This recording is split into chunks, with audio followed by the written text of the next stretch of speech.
নিয়োগের 2 সপ্তাহের মধ্যে জাতীয় দলের সিনিয়র সহকারী কোচ মোহাম্মদ সালাউদ্দিনের ভূমিকা বদলে গেল। ব্যাটিং কোচ ডেভিড হ্যাম্পকে জাতীয় দল থেকে প্রত্যাহার করায় ওয়েস্ট ইন্ডিজ সিরিজে ব্যাটিং কোচের দায়িত্ব সামলাবেন সালাউদ্দিন। পারফরমেন্স অ্যানালিস্ট মহসিন শেখের নিয়োগও বাতিল করা হয়েছে।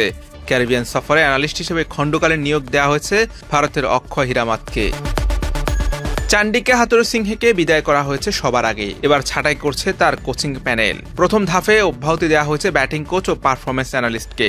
সাম্প্রতিক সময়ে বাংলাদেশের ব্যাটারদের পারফরমেন্স খুবই হতাশাজনক, যার দায় এড়াতে পারেন না হ্যাম্প ও মহসিন।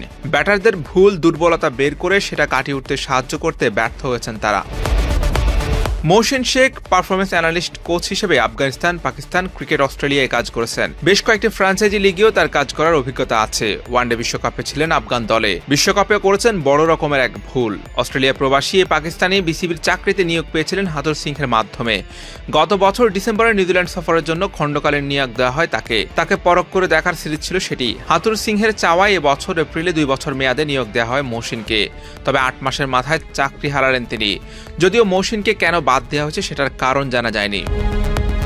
জাতীয় দলে এতদিন ব্যাটিং কোচের দায়িত্ব পালন করা ডেভিড হ্যাম্প ওয়েস্ট ইন্ডিজ সফরে দলের সঙ্গে থাকবেন না। ক্রিকবাজকে এমনটাই জানিয়েছেন বিসিবির ক্রিকেট অপারেশনের প্রধান শাহরিয়ার নাফিস। সেখানে বলা হয়েছে ব্যাটিং বিভাগের দেখভাল এই সফরে বাংলাদেশি কোচে করবেন। ক্রিকেটারদের ব্যাটিংটা দেখবেন সিনিয়র সহকারী কোচ, এছাড়া প্রধান কোচের সঙ্গে সমন্বয় করবেন। হ্যাম্প মূলত হাই পারফরমেন্স দলের কোচ হিসেবে বিসিবিতে যোগ দিয়েছিলেন, কিন্তু পরে জাতীয় দলে ব্যাটিং কোচের শূন্যতা তাকে দিয়ে পূরণ করা হয়। দলের সঙ্গে ওয়েস্ট ইন্ডিজ না যাওয়ায় হ্যাম্প সম্ভবত নিজের পুরনো ভূমিকাতেই ফিরতে যাচ্ছেন।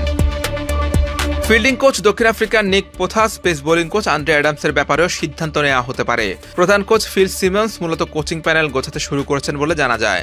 চ্যাম্পিয়ন্স ট্রফির পর দীর্ঘমেয়াদে নিয়োগ পেতে পারেন সিমন্স। সেক্ষেত্রে দেশি বিদেশি মিলিয়ে হতে পারে জাতীয় দলের কোচিং প্যানেল।